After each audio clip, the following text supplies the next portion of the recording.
번째 소식부터 좀 볼까요? 네. 더불어민주당 이재명 대표 오늘 당무에 복귀했어요. 원래 네. 지난주 아닌가 했는데 이번 주에 당무에 복귀했고 35일 만에 국회로 복귀한 거죠. 이 대표 최고위원 회의 모두 발언 잠깐 듣고 오겠습니다. 민주당을 넘어서 대한민국 정치권의 가장 큰 과제는 국민의 삶을 지키고 개선하는 것입니다. 그러나 안타깝게도 정부 여당의 무능함과 무책임함으로 인해서 국민의 삶이 또 이 나라 경제가 이 나라의 안보가 위협을 받고 있습니다. 정부의 폭압으로 인해서 대한민국의 시스템이 붕괴되고 과거로 퇴행하는 이런 일들을 막기 위해서는 반드시 이번 총선에서 정부의 잘못된 점을 엄히 꾸짖는 심판이 이루어져야 합니다. 그러려면 우리 민주당이 작은 차이를 넘어서서 단결하고 단합해야 합니다. 체포동의안 처리 과정의 일로 더 이상 왈가왈부하지 않기를 바랍니다. 좀 이렇게 야윈 모습이네요, 여전히. 그럼요. 그런데 굉장히 호기롭던데요. 제가 아침에 지켜봤는데 앉자마자 이렇게 그 정청래 의원 가르치면서 당대포 사회했던 강선우 대변인. 예, 강선우 대변인이 저는 당대표라고 들었는데 당대포라고 들었다면서 혹시 농담도 하고 상당히 이제 여유 있는 모습으로 참석을 한 것 같고요. 올 때도 지팡이는 없었어요. 뭐 걸음은 그렇습니다. 좀 느리긴 지난 했지만 재판부터 지팡이는, 그랬고, 그러니까 단식을 오래 하니까 근 손실이 많았대요. 네. 그래서 뭐 정신은 굉장히 또렷한데 걸음이 자꾸 휘청휘청 거려가지고 아이고. 그래서 조금 힘들었던 모양이에요. 근데 네. 어찌됐든 뭐 다 지금 극복했다고 보기는 어려운 형편인 것 같고, 그런데 뭐 계속 그 당무를 늦출 수는 없는 노릇이고, 이미 또 35일이나 되는 기간을 사실상 공백이기 때문에 그걸 더 길게 하기에는 일단 뭐 이제 국감 이번 주 마지막이죠. 또 조금 있으면 이제 종합감사하죠. 또 예산 국회 들어가야 되죠. 또 현안 또 엄청나게 챙겨야 많은데, 될 게 많죠. 예, 그러니까 계속 댁에 계실 수 없어서 일단 나온 것 같습니다. 네. 오늘 발언 가운데 가장 주목이 딱 되는 것은 저는 여전히 단식대 뒤에 백드롭으로 걸었던 내각총 사퇴, 이거를 이제 세게 언급을 한 것 같아요. 그러니까 제가 내 워딩 가운데 가장 좀 인상적인 것은 지금 제일 중요한 거는 뭐 민생, 평화, 민주주의 뭐 이 세 가지인 것 같은데, 특히 이제 이스라엘하고 팔레스타인 간의 이제 전쟁 상황을 보면서 우리 국민들의 삶이 더 심각해지는 것 같다. 특히 이제 윤석열 정부의 국정 기조를 대폭 수정하지 않으면 안 된다. 그런 차원에서 내각 총사퇴 이거를 이제 다시 또 주장을 한 상황인 겁니다.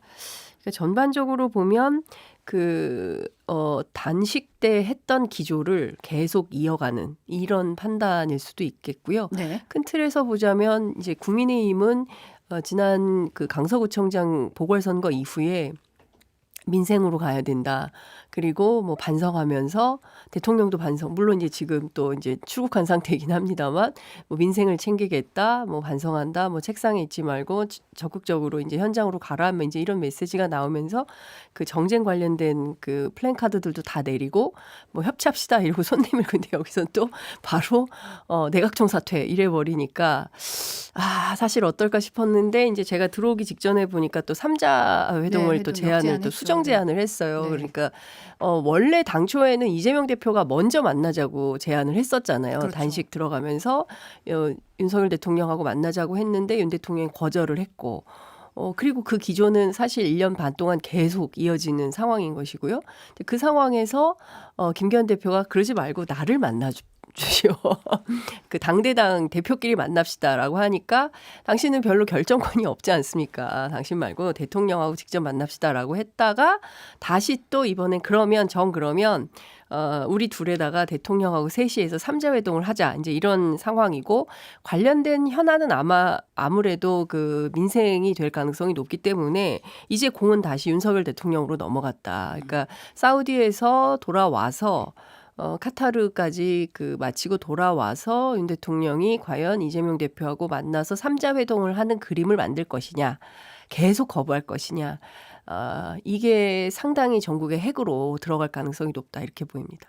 한번 왔고 다시 쳤고 예. 이제 또 다시 핑퐁이 넘어간 예, 거죠. 어떻게 보면. 탁구입니다. 탁구.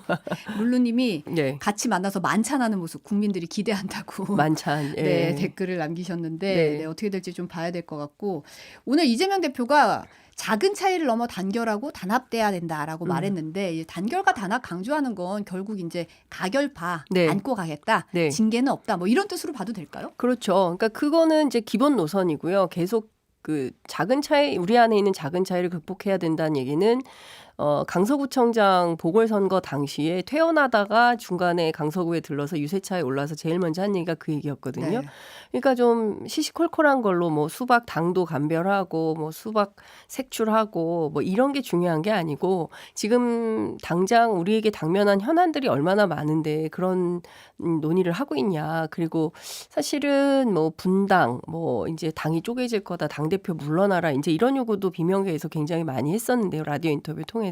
근데 그런 게 다 쓸데없는 부질없는 일이다라는 판단을 하는 것 같아요. 그래서 그걸 넘어서서 통 큰 단결을 하고 그리고 지금 이제 정치적으로 현안으로 걸려 있는 민생 이슈들에 대해서 적극적으로 논의를 해나가는 게 좋겠다. 그러니까 이런 것 같습니다. 내부적으로는 단결을 꾀하고 외부적으로는 일단 칼을 뽑고 이제 한번 세게 붙어보자 이런 차원에서 3자 회동을 다시 제안한 게 아닌가 싶은 생각이 좀 듭니다.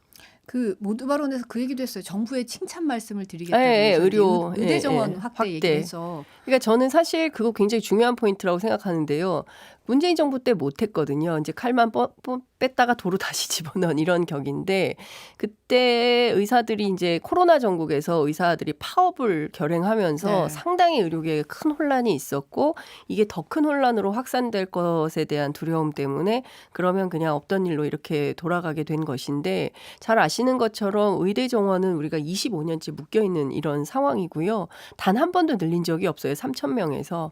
근데 만약에 윤석열 정부가 1,000명이 됐든 뭐 초반에는 뭐 3,000명, 4,000명 이런 이제 언론 보도에 많이 나왔었는데 실제로 그렇게까지 늘릴지 아니면 뭐 400명씩 뭐 이렇게 문재인 정부 때 1년에 400명씩 10년간 4,000명 정원 확대를 얘기한 바 있었는데 이제 그런 방식으로 할지 현재로서는 알 수 없죠. 왜냐하면 숫자를 밝히지 않았거든요. 그렇죠. 그 이재명 대표가 오늘 발언한 것 가운데 잘 들어보시면 의대 정원 확대와 관련해서도 숫자를 공개해라 이 얘기를 합니다. 그러니까 그 숫자를 공개하지 않은 이유는 사실 혹여라도 자극할지 모르는 의협을 우려해서 숫자를 밝히지 않은 건데 그게 만약에 몇 명인지 이제 그게 굉장히 중요한 포인트 아니겠습니까? 근데 그 내용을 이제 숨기고 있기 때문에 그걸 좀 공개하라라는 이제 주장도 했었는데 몇 명을 늘리느냐에 따라서 늘리기만 한다면 이거는 성과니까 야당인 민주당도 적극적으로 협조하겠다라는 의사를 밝혔습니다. 3자 회동에서 이 얘기도 해야 되겠죠. 예. 네. 국민의힘은 또 오늘 아침에 이제 네. 혁신위원회 수장으로 연세대학교 이뇨한 교수를 임명을 했어요. 네. 이분이 이제 유진벨 선교사의 증손자고 그렇죠. 한국에서 이제 4대째 교육의료봉사 해온 분이잖아요. 네. 뭐 이제 어떤 분이시죠? 잘 아시는 것처럼 이제 말씀하신 대로 오랫동안 그러니까 한국 전쟁 이전부터 할아버지가 3.1운동에 참여하시고 그리고 그 시절에 김구 선생 의료를 도왔었다. 네. 그러니까 한국하고는 굉장히 인연이 깊은 집안이고요. 그리고 제가 알기로 저도 예전에 인터뷰를 했었는데 유진벨 재단 이사장 맡고 계신 분이 큰형님인데 이니완 교수님의 그분은 지금까지 북한의 이제 결핵 환자들을 위해서 인권운동하고 있고 셋째 이니완 교수의 동생이죠. 그분도 북한의 이제 우물 파기 운동, 아프리카에 우리가 우물 파기 운동하는 것처럼 이제 북한에도 이제 그런 것을 하는 이런 활동들을 하고 있어요. 그러니까 집안 자체가 선교를 기반으로 해서 교육, 그다음에 이제 인권, 뭐 평화 뭐 이런 것들을 주력으로 해왔던 집안이다. 이제 이렇게 볼 수 있을 것 같고요. 그리고 본인 스스로 나는 순천 사람이다라고 얘기할 정도로 호남 출신임을 굉장히 강조하고 있고 말투에도 좀 배어 나오긴 하더라고요. 살짝. 살짝 살짝. 예, 그러니까요. 예. 네. 하여튼 뭐 이제 그러나 대체로 이제 서울에 오래 계셨기 때문에 예, 그러니까 뭐 호남에서 태어나긴 했지만 그렇다고 해서 호남에서 평생 사신 분은 아니어서 뭐 그렇게 볼 수는 없을 것 같은데 여하튼 이분이 이제 과거에 2012년에도 박근혜 인수위 시절에 그때 또 국민대통합위원회가 있었거든요. 네. 근데 이때도 부위원장으로 활동을 했었어요. 네. 그러니까 정치권하고 완전히 인연이 없는 것은 아닌데 그렇다고 해서 정치권 안에 훅 들어와서 혁신위원회의 어떤 그 당의 혁신을 위해서 그러니까 정당 사정을 잘 알고 이 당을 어떻게 바꿔서 어떻게 개혁해야 되고 이런 아주 속사를 잘 알아서 정치 개혁을 이뤄낼 수 있을 만한 그런 수장이냐에 대해서는 정치권 안에서는 설왕설래 말들이 많이 있습니다. 그러니까 어찌됐든 이제 유진벨 재단을 통해서 이제 할아버지와 그분의 어떤 집안이 그동안 한국과 인연을 맺고 한국의 발전과 뭐 역사를 함께 해온 것은 사실이지만 그분의 이제 정치력 이것은 또 별건으로 평가가 필요한 영역이다. 이제 이렇게 볼 수 있을 것 같고요. 그리고 사실은 지금 의료계 일부에서 이제 나오고 있는 얘기이기도 한데 과거 발언이 조금 문제가 되고 있어요. 그러니까 뭐냐면 다른 거 다 떠나서 국민건강보험이 사회주의적이다. 그래서 민간 의료보험 도입이 필요하다라는 것은 이제 앞서 말씀드린 대로 2012년 박근혜 인수위 시절에 국민대통합위원회 부위원장 시절에 이제 했던 얘기들인 거죠. 그러니까 의료 민영화 관련된 그렇습니다. 그래서 입장이시네요. 당시에 그 의료계에서도 의료 민영화 반대하는 그룹들 있지 않습니까? 네. 뭐 그 이제 보건의료단체 연합이라든가 이런 데에서는 이런 분 곤란하다. 어떻게 이런 분이 국민 대통합을 이룰 수 있냐라고 반대 의사를 밝힌 적이 있고요. 2009년 매일경제 신문의 어떤 기고문을 통해서도 이 국민건강보험이 사회주의적이라는데 굉장히 인식이 강한 분입니다. 네. 그리고 수가가 너무 낮게 책정되어 있어서 비정상적인 1차 진료 현상을 만들어내고 있다라고 비판을 하고 있습니다. 그러면서 이제 그 민간보험, 사보험의 도입을 굉장히 필요하고 강조하게 이런 거죠. 경제력이 있는 사람들은 많은 돈을 지불하고 손쉽게 의료 혜택을 받을 수 있는 그런 시스템이 마련이 돼야 된다. 반대로 소외계층을 위한 안전망으로 국민건강보험을 유지하고 동시에 부유층이 이용할 수 있는 사보험을 따로 만들어서 국민건강보험과 사보험이 상호 보완할 수 있도록 해야 된다. 이제 이렇게 얘기를 했는데 뭐 다 아실 겁니다. 해외 뭐 영국이라든가 홍콩이라든가 이런데 이제 가보신 분들은 알지만 이 의료 양극화가 굉장히 심각하잖아요. 네. 그러니까 뭐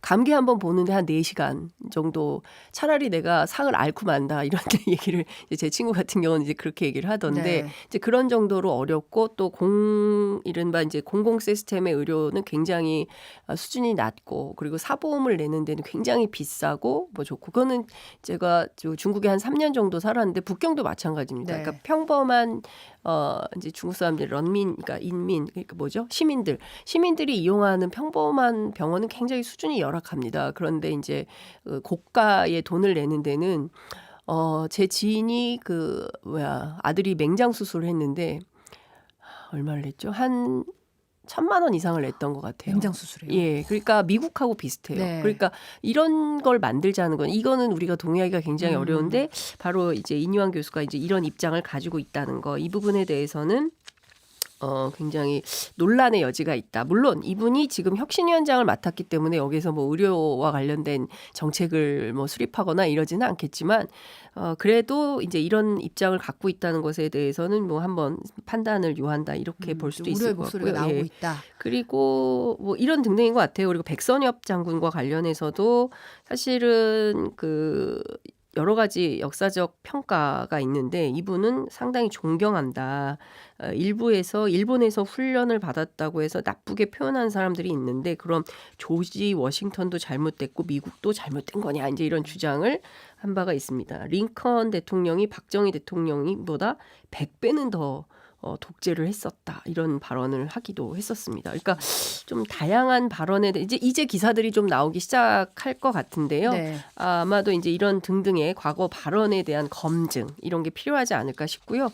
관련해서 제가 오늘 아침에 직접 전화를 했었어요. 네. 속보가 나오자마자 이제 바로 전화를 했을 때 통화가 안 돼가지고 문자를 보냈는데 뭐 고맙다고 이렇게 인사를 하긴 했으나 그 다음에 다시 전화를 했을 때는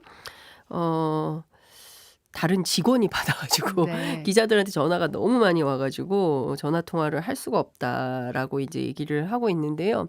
여하튼 정치권 안에서는 이분이 어떤 그 이제 파란 눈의 한국인 뭐 이런 개념으로 상징성이라든가 유명세 이런 것은 있지만 실제로 정치권 안으로 들어와서 얼마나 지금 바꿔야 되는 요소가 많은 국민의힘을 제대로 바꿀 수 있느냐에 대해서는 의문부호다 이렇게 볼 수 있을 것 같고 사실 정권 혁신이라고 했거든요. 그렇죠. 김기현 대표가 오늘 네. 아침 최고위에서. 근데 아까 오전 11시 25분경에 기자들하고 백브리핑이 있었습니다. 이뇨한 혁신위원장이. 네. 제가 솔직히 권한을 어디까지인지는 아직 모르겠지만 이런 표현을 했어요. 그러니까 본인의 권한이 어디까지인지는 모르겠다. 그 정권의 권한이 어디까지인지 그렇습니다. 모르겠다. 예, 이런 얘기를 했고 그러니까 공천과 관련해서도 이제 그런 얘기를 한 것이죠. 이제 통합을 강조하긴 했어요. 통합이 필요하다라고 얘기를 하고 그리고 국민의힘에 있는 많은 사람들이 내려와야 된다. 병원에서 제가 내려오는 법, 휠체어 밀고 이런 거 잘합니다. 내려와서 뭔가 변하고 희생할 각오가 돼 있어야 된다. 이건희 회장 말씀 중에 제가 참 깊이 생각한 게 와이프하고 아이만 빼고 다 바꿔야 된다. 이런 말이 있는데 많이 바꿔야 될 것 같다. 국민의힘을 많이 바꿔야 될 것 같다. 이제 이런 얘기를 했고 그다음에 혁신위원들 어떤 분들 인선할 거냐라고 물었더니 능력 있는 분들을 좀 보고 있는데 여성들이 많이 들어왔으면 좋겠다라고 얘기를 했고요. 원래 당초 이뇨한 교수를 서대문에 공천한다는 얘기가 있었어요. 그렇죠. 김기현 대표가 네. 전략 공천. 근데 관련해서 그건 다 내려놨고 유혹도 있지만 이 일 혁신위원회를 맡은 동안은 다른 것은 없다. 이 일을 일단 성공시켜야 된다라는 얘기를 했고요. 뭐 본인한테 자꾸 뭐 민주당이냐 국민의힘이냐 이런 한심스러운 질문들을 많이 받았는데 그냥 전라도에서 크고 전라도를 사랑하는 특별 귀화 1호 이렇게 답하겠다라고 얘기를 했습니다. 네. 예. 많은 의미가 좀 함축적으로 담겨 있는 것 같네요. 네. 앞으로의 행보 좀 지켜봐야 될 것 같고 네. 이제 그 김무성 전 의원이 음. SNS에 이제 유승민 전 의원과 이준석 전 대표를 향해서 탈당은 안 된다 네. 이렇게 올렸더라고요. 네. 이거 뭐 어떤 의미일까요?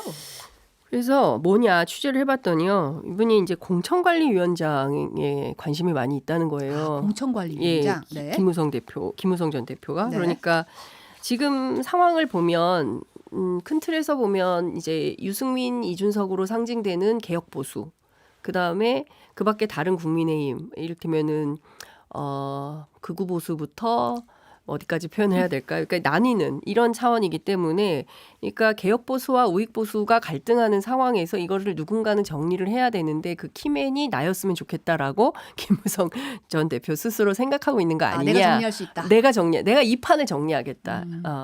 다 나에게 맡겨라. 이제 이런 얘기를 하는데 그래서 그러면 당이 진짜 이분에게 그렇게 맡길 뜻이 있는 모양이다라고 해서 취재를 해봤더니 그건 아니다. 그러니까 당에서는 김무성 전 대표에게 이 판 정리를 맡길 뜻이 없다. 이제 이런 얘기가 되고 있고요.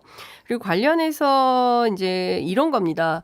그러니까 지금 당이 막 사분오열 되게 생겼고 그 다음에 이제 지지율은 오늘도 또 떨어졌지 않습니까? 대통령 국정수행 평가에 대해서도 그렇고 정당 지지율도 그렇고 그리고 사실은 지난 그 강서구청 보궐선거에서 국민들이 확실히 심판을 하고 회초리를 세게 들었음에도 불구하고 이후에 보여주는 어떤 개혁적 조치라는 것이 지금 이뇨한 교수 하나 나온 거거든요. 그 전까지 뭐 이제 김기현 대표가 물러나나 그게 아니고 임명직 지도부 몇 명 이렇게 이런 정도의 수준이었고 말로는 반성한다고 하고 혁신하겠다고 하지만 실제로 그 내용을 보여주지 못하고 혁신위원장을 구한데도 상당히 난항이 있었거든요.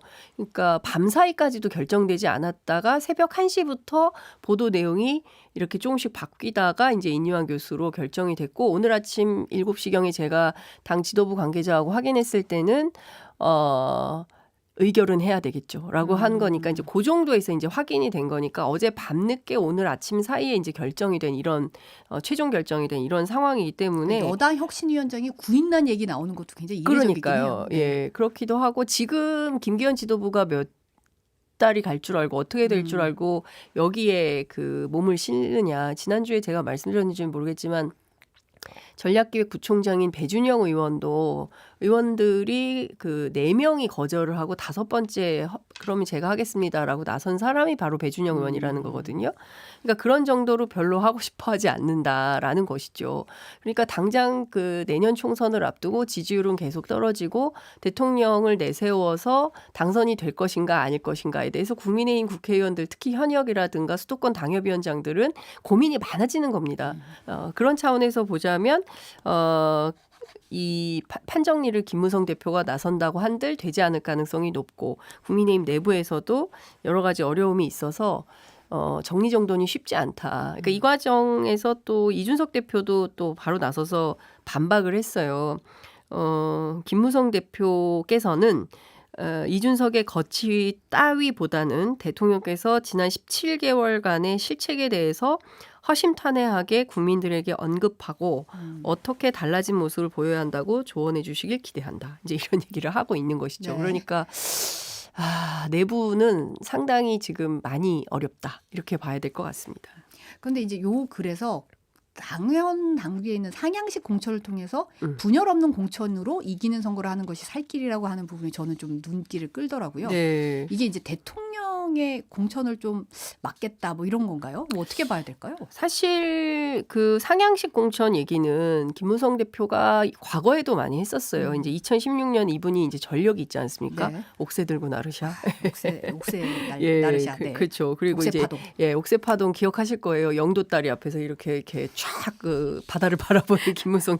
왜 저기 가서 저 사진을 찍고 있는 거야? 옥새를 가지고 빨리 당사로 오란 말이오. 막 이제 이런 얘기를 당시에 이제 막 그 정치인들이 했었던 기억이 네. 저도 다시 새록새록 나는데, 그러니까 근데 이제 뭐냐면 이 상향식 공천이라는 것의 핵심 포인트는 뭐냐면 다른 사람들이 끼어들 여지가 없어요. 그러니까 소위 얘기하는 윤심 공천. 대통령실 공천, 이제 전략 공천이라는 이름으로 내려꽂는 것들이 상당히 횡행했는데 상향식 공천 100% 상향식 공천을 합니다라고 결정이 되면 여기에 끼어들 여지가 별로 없다는 거죠. 예, 그렇기 때문에 사실은 그 과거에도 그랬고 지금도 이제 마찬가지다라고 볼 수 있고 어떤 측면에서는 이제 윤석열 대통령을 향해서 지금 방식대로 가면 당이 깨질 수도 있고 결과적으로는 이게 본인에게 굉장히 안 좋은 영향으로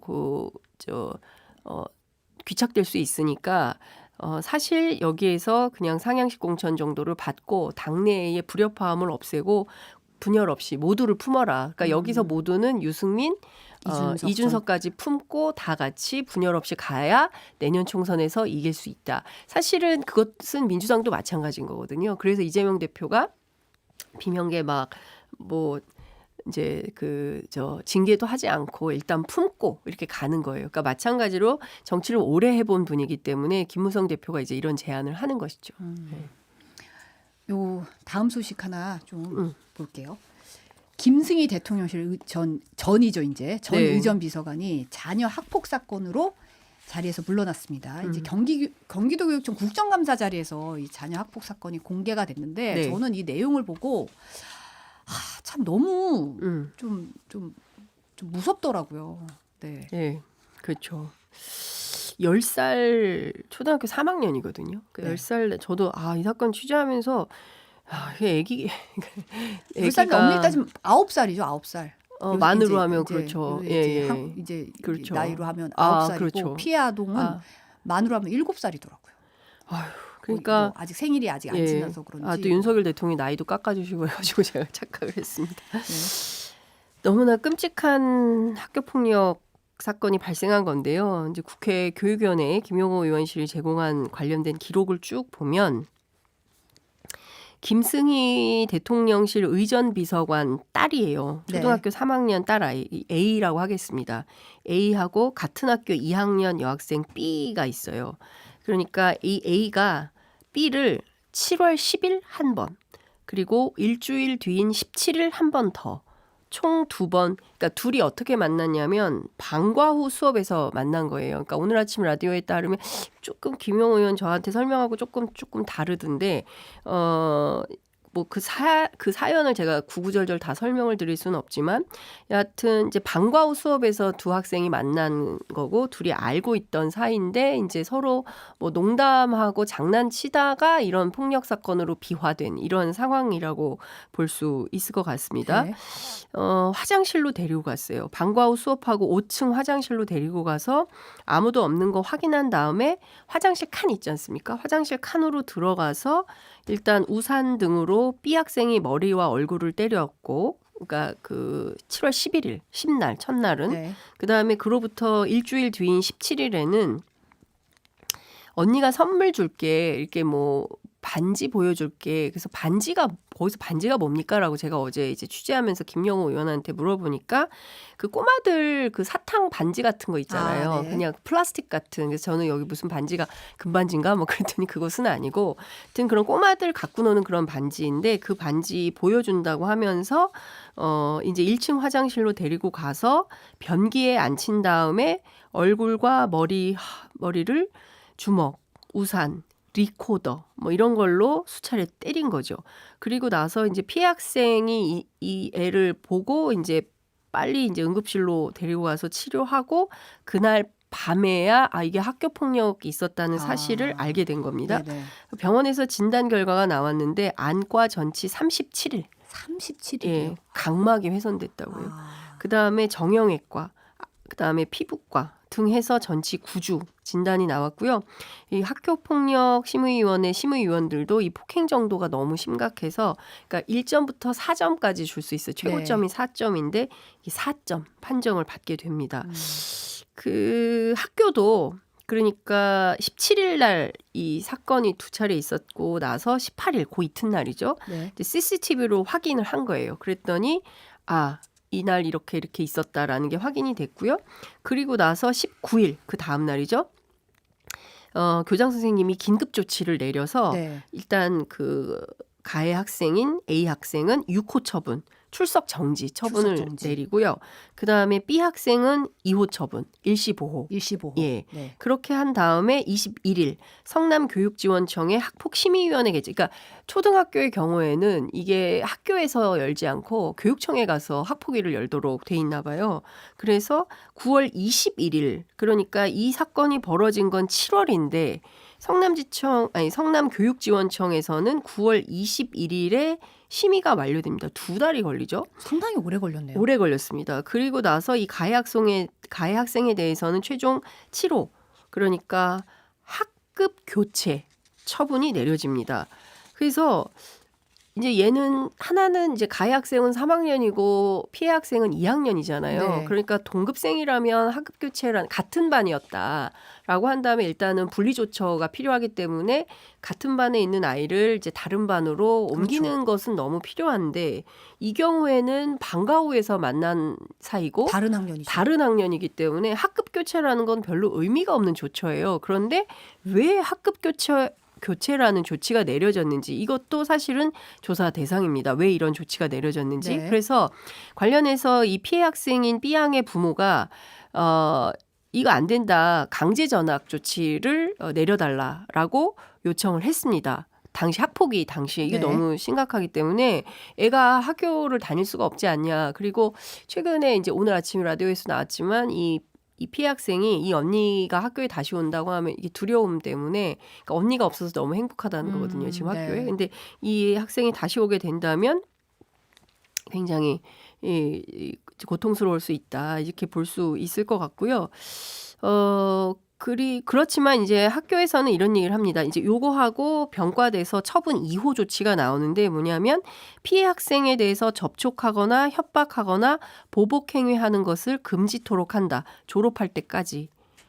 근데 사실은 이게 동선이 겹칠 수밖에 없잖아요. 그러니까요. 학교 늘 안에서 누가 따라다닐 수 있는 것도 아니고 그리고 왔다 갔다 하다가 뭐 급식 먹으러 가다가 체육 시간에 화장실 가다가 왔다 갔다 만날 수 있는데 이게 행정적으로는 이럴 수 있지만 학교 현실에서 있을 수 있는 일이냐 뭐 지금 이런 상황이고요. 라이언님도 마주치면 어쩌려고 하냐. 박인규님도 학년이 다른데 학급 바꾸는 게 무슨 의미가 있나요? 맞습니다. 이렇게 지적을 그렇죠. 해주셨어요. 블루잼님도 그렇고. 네. 네.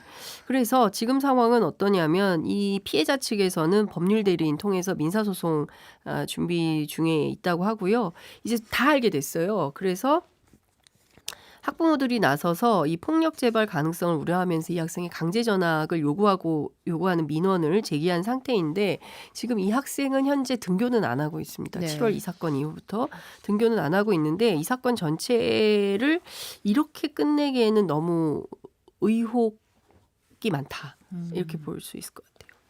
대통령실이 김승희 전 비서관의 사표를 거의 뭐 사표 낸 지 4시간 만에 굉장히 빠르게 수리를 했어요. 네. 근데 이제 김용호 의원이 오늘 아침 시선 집중에도 나와서 네. 얘기를 했는데 이제 폭행이 한 번 더 있었고 대통령실이 이제 이 교육청에서 국감 관련해 가지고 통보를 했기 때문에 대통령실이 미리 알았을 거다 이런 얘기를 했더라고요.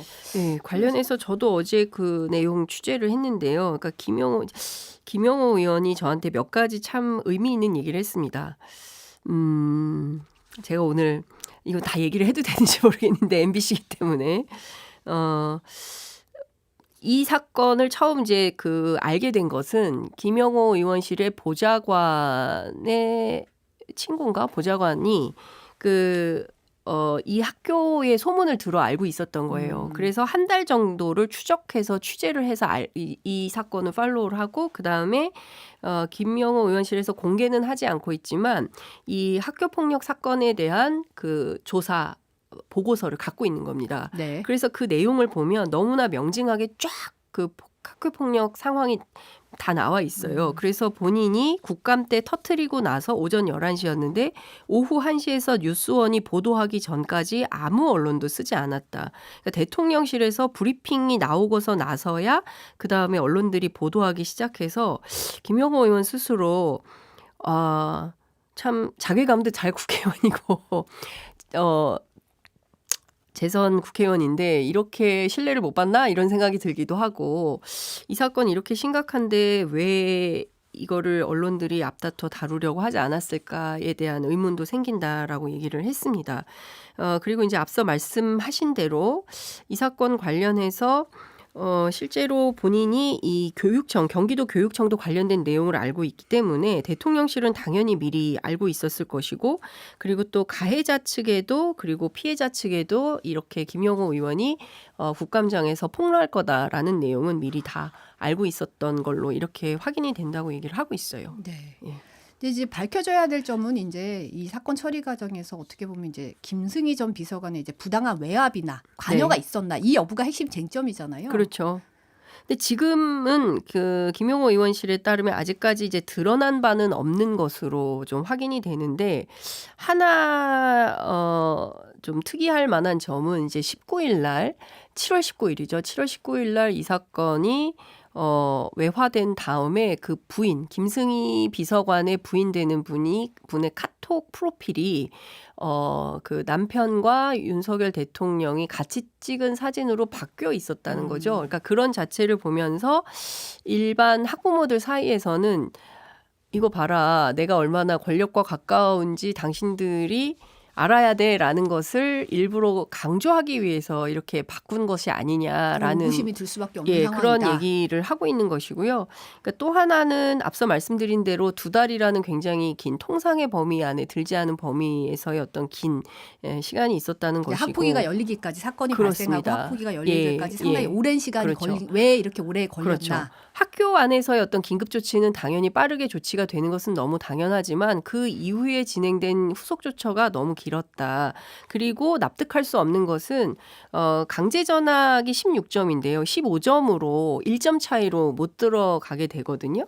근데 거기에 보면은 우발적이라고 볼 수 없고 고의적이고 앞서 제가 상세히 설명드린 대로 이제 아무도 없다는 것을 확인하고 화장실 문을 잠그고 바깥에서 망보는 학생도 있었다는 거예요. 그 A 양의 친구가 이제 김영호 의원이 저에게 이제 설명한 바에 따르면 그렇답니다. 그러면 고의성이 상당히 상당한데도 어떻게 1점을 줄 수가 있냐라는 것이죠. 1부터 4까지 있는 것인데 그러니까 어찌 보자면 강전은 피하는 차원에서 상당히 심각한 폭행 사건임에는 틀림이 없지만 강전은 피하자는 차원에서 1점을 깎아서 그냥 학교에 남아 있을 수 있게 학급 교체 수준으로 만든 거 아니냐라는 의혹이 제기될 수밖에 없다라고 김영호 의원은 보고 있는 것입니다. 오늘 여기까지 듣겠습니다. 여의도 인사이드 장윤선 기자였습니다. 감사합니다. 네, 고맙습니다.